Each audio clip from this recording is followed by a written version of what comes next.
Bonjour à tous, je suis Kylian Marlier, votre trader formateur. Bienvenue dans cette vidéo analyse trading. On est dimanche, un petit peu avant l'ouverture des marchés. Je voulais du coup voir avec vous les graphiques, préparer les objectifs de la semaine. Ce que je vais faire pour justement que ça ne soit pas toujours le même sujet, c'est que je vais garder à chaque fois les unités de temps que j'ai laissées la semaine passée. Ainsi, je pourrais vous dire, voilà, ce genre de trade, ça sera pour les gens qui font de l'intraday. Celui-ci, ça sera plutôt pour les gens qui font du swing. Celui-ci pour les day traders. Voilà. On aura du coup plein d'opportunités différentes en fonction des stratégies de trading. Donc on va commencer par le commencement, l'AUD USD en H1. Donc je reste en H1. Ce qui est embêtant quand même avec l'AUD USD, c'est que c'est quand même un gros range en fait. On l'a vu, on a eu une grosse impulsion haussière, mais on a eu après un range. Voilà, vous le voyez ici, c'est le rectangle vert. Ce range a fini par casser par le haut, on va pas se mentir, on a eu une belle impulsion haussière, mais ensuite, on a refait un range, regardez, juste ici, donc de là à ici. Voilà, pour être un peu plus grossier, le range c'est ça. Et là, si l'histoire se répète, on devrait le casser par le haut. Maintenant, c'est 50-50. Les pourcentages, les probabilités d'un range, il y a 50% de chances que ça casse à la hausse et 50% que ça casse à la baisse. Donc évidemment, c'est pas un trade qui est intéressant, ni pour les gens qui font du day trading, ni les gens qui font de l'intraday. Pourquoi pas les gens qui sont en swing, sachant que la tendance, même si à court terme elle est neutre, elle reste à la hausse en tendance de fond, mais c'est quand même pas le meilleur des trades. Donc pour cette semaine, pour lundi, mardi, on va pas toucher. Nous, ce qui nous intéresse, c'est de rentrer quand on a une cassure. Ensuite, GBP, donc on est toujours avec notre base de Fibonacci, et là aussi, c'est pas super intéressant parce que on est bloqué en fait entre la vague de force 1,30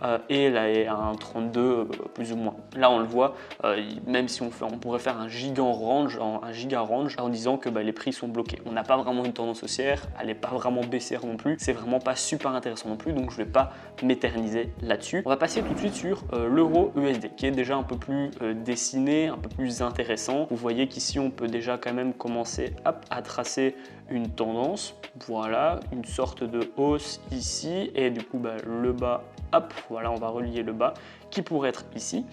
Et là, on voit qu'on est en tendance haussière. Regardez, les prix vont à la hausse.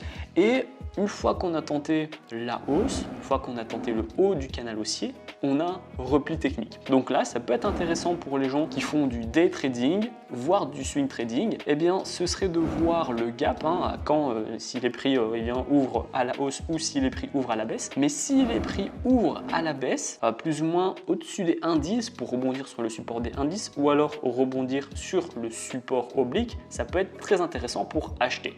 Parce que du coup, on a un achat à un prix relativement bas qui permettrait au prix de rebondir en fait tout simplement. Donc là, le point d'entrée n'est pas optimal parce qu'on est en plein milieu du rectangle. On est sur les indices 400 qui est un support qui est connu, les 200, les 400, les 600, les 700 et les chiffres ronds pour l'euro-dollar. Ce sont des supports et des résistances, ce sont des prix psychologiques. Donc là, c'est pas intéressant. Par contre, voir déjà un rebond s'effectuer, donc par une figure chartiste, par une figure graphique ou juste par des indicateurs, ou alors attendre encore un tout petit peu pour essayer de le prendre dans ces niveaux-ci sur les indices tout pile pour profiter du support d'indice plus du support oblique. Comme ça, on aurait un double support, ce serait vraiment très intéressant. Ensuite, pour l'USD GPI. Alors, l'USD GPI corrélé avec l'euro-dollar, le GBP-USD, le DSVD, donc c'est une corrélation négative. Vu que là, on était plutôt baissier à très court terme sur l'euro-dollar et puis un rebond à la hausse, là, c'est l'inverse. On va être haussier à très court terme sur l'USD GPI, mais ensuite, si l'euro-USD monte, l'USD GPI va baisser. Donc, on voit qu'on a un canal qui est baissier, relativement baissier, regardez. Ici, c'était quand même pas mal baissier, mais on a cassé par le haut. Et donc, depuis qu'on a cassé par le haut, on peut redevenir haussier sur l'USD GPI pour aller espérer, regardez ici, hop, se positionner en fait à maintenant, on va dire d'ici lundi, pour se positionner à l'achat avec des objectifs sur les 1,23.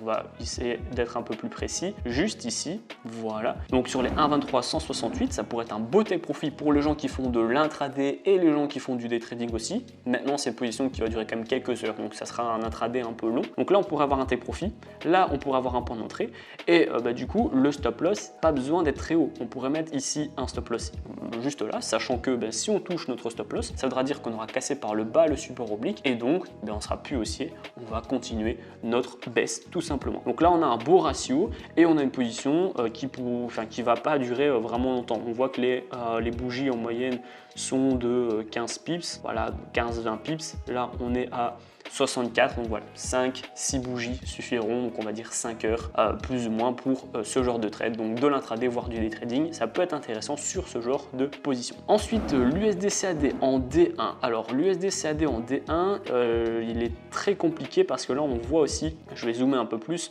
on voit que les prix sont dans un gros support. Regardez, juste ici on voit qu'on a une zone de support qui est très puissante. Les prix ont tenté et chaque fois qu'ils ont tenté ils ont rebondi, à part ici et ici. Donc là, notre billet, même si on voit que la tendance de fond, c'est une énorme tendance neutre, ça peut être intéressant pour les gens qui font du swing trading à ce moment-là, d'acheter ici, avoir un take profit sur le haut en fait, regardez sur cette résistance juste ici, avoir un beau take profit. Le point d'entrée, ici, en soi, on peut tenter un point d'entrée au prix de l'ouverture de dimanche soir, lundi matin, en fonction de quand vous vous connectez, et un stop loss juste ici. Dans l'idée, encore une fois, si on touche votre stop loss, ça voudra dire que les prix ont cassé par le bas le range et donc on va avoir une accélération baissière. Et là, à ce moment-là, on a vraiment une belle position avec un beau ratio à mon avis. Voilà, on a un beau ratio aussi, 1,3, c'est très bien. Donc on peut passer à la suite. NZD USD. Alors ça j'aime bien aussi, je l'ai mis beaucoup de fois ces temps-ci, ma position sur NZD USD, parce que on est dans un canal haussier. Regardez, donc on le voit ici, on est sur un canal haussier à court terme. Je pourrais faire ça comme ça, voilà, et le haut du canal, hop, juste ici. Voilà, donc là on est sur un canal haussier typiquement. Vous pouvez très bien le raccourcir, encore une fois, vous pouvez très bien le mettre ici ou ici. Ça dépend on va dire du court terme ou du plus long terme. Plus vous allez mettre des droites de support et de résistance éloignées, plus on va le toucher moins, mais ça sera puissant. À l'inverse, plus vos droites de support oblique et de résistance oblique sont proches, moins elles sont puissantes, mais on va pouvoir les toucher plus souvent et donc rebondir plus souvent. Moi j'ai envie de le tracer comme ça parce que dès qu'on a touché ici mon support, on a rebondi, là aussi, là on l'a cassé, mais on l'a vite réintégré, là on a rebondi et là on est occupé quand même de rebondir. Du moins on n'a pas cassé par le bas le support oblique. Et pour la hausse, j'ai pas envie de le mettre encore plus court terme parce que là ici on voit bien que dès qu'on a touché, on est reparti à la baisse. Donc comme ça, moi j'aime bien, je le trouve chouette de le tracer comme ça, ce canal. Et donc là aussi, on pourrait tenter un achat, sachant qu'on est actuellement sur le support oblique, mettre un trade profit ici, sur le haut du canal, voire ici, mais bon, là c'est vraiment du day trading. Regardez, on a aussi, quand on prend de la hauteur, ce gros support horizontal. Donc support horizontal plus support oblique, ça fait une double protection, un double support, donc il y a de fortes chances que les prix rebondissent. Et donc en take profit, comme je vous ai dit, on peut aller chercher le haut. Ce sera pas un grand swing trading, il pourrait durer 2-3 jours, mais ça peut suffire pour avoir un bon ratio, comme je vous ai dit, étant donné qu'on a un gros support oblique et horizontal, on pourrait mettre son stop loss juste ici, dans l'idée où si c'est touché, c'est pas grave, ça voudra dire qu'on aura cassé ce gros canal baissier. Donc là on a un bon ratio et on a une position qui peut durer 1, 2 voire 3 journées, donc c'est un swing trading rapide, mais ça peut déjà être une position de day trading, sachant que on est vraiment sur le support, donc ça peut déjà rebondir dès lundi et il y a même moyen de le prendre en intraday. Pour NZD CAD, donc là c'était intéressant ce qui s'est passé avec NZD CAD. On avait ici un gros support oblique, et juste un canal haussier, regardez, on le voit ici. Donc on avait un canal haussier, les prix rebondissaient, et là on l'a cassé par le bas. Donc cassure par le bas, accélération baissière. On a ensuite eu juste ici un rebond technique sur les 86 tout pile. On a donc les prix qui remontent et ils veulent réintégrer le canal haussier. Sauf que c'est un gros support, donc ce gros support devient une grosse résistance. Donc les prix ont tenté, mais n'ont pas réussi et donc repartent à la baisse. Et là, on repart à court terme parce qu'on en a un en tendance baissière. Donc là, ce qui peut être intéressant, parce que regardez ce qu'on voit déjà, le rebond a déjà commencé. On voit déjà que c'est un autre canal avec des parallèles. On pourrait être haussier. On pourrait être haussier sur NZD CAD avec un take profit, du moins un objectif sur cette zone de résistance. Regardez, hop, cette très grosse zone de résistance. On voit que ça a fait une grosse zone de résistance ici, un gros support et encore une grosse résistance. Donc là, ça peut être un beau take profit. Et le stop loss, bon bah là, vous pouvez mettre un stop loss ici relativement proche, sachant que si on touche votre stop loss, ça voudra dire qu'on aura cassé par le bas le support oblique et donc on va le chercher encore plus bas.